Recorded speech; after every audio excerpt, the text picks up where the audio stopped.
नागपूरच्या अंबाझरी पोलीस ठाण्याच्या हद्दीत घरफोडीचा प्रकार उघडकीस आलाय। गांधीनगर परिसरात राहणाऱ्या शोभना राय या 19 फेब्रुवारी रोजी कुटुंबासह बाहेरगावी गेल्या होत्या। 28 फेब्रुवारी रोजी त्या घरी परत आल्यानंतर त्यांच्या घरात घरफोडी झाल्याचे निदर्शनास आले।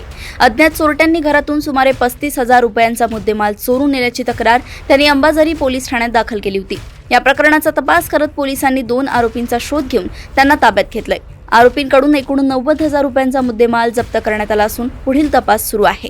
नागपूर येथून विशाल यांची रिपोर्ट।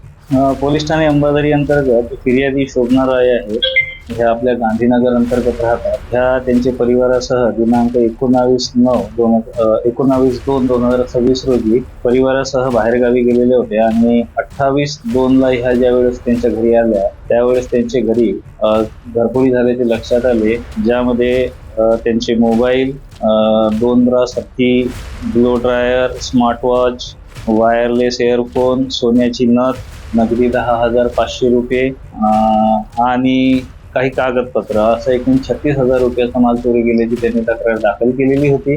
दाखल गुन्ह्याचा तपास हा तपास पथकाचे प्रमुख पोहावा बलवीर ठाकूर यांच्या आणि त्यांच्या टीमकडे देण्यात आलेला होता।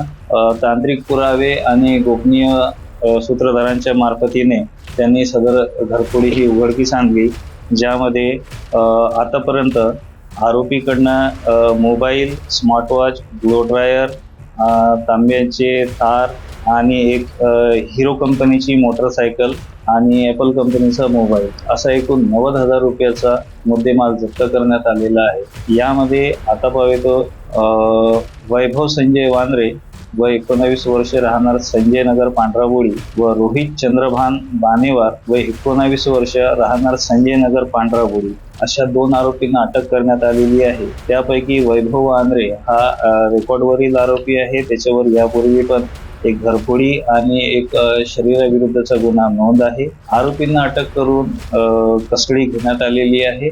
अधिक तपास सुरू आहे। आरोपी विरुद्ध जास्तीत जास्त प्रतिबंधक कारवाई परिणामकारक करण्याचा आम्ही प्रयत्न करीत आहोत। हा बरोबर अटक केलेल्या आरोपीकडनं आणखी 2 गुन्हे उघडकीस आलेले आहे, ज्यामध्ये एक मोटरसायकल पण जप्त करण्यात आलेली आहे आणि एका गुन्ह्यामध्ये जे AC युनिटचे कॉपर वायर होते ते देखील आरोपीकडनं जप्त करण्यात आलेले आहे। अधिक तपास सुरू आहे। यामध्ये आणखी गुन्हे उघडकीस येण्याची आणि आरोपी यामध्ये वाढण्याची शक्यता आहे।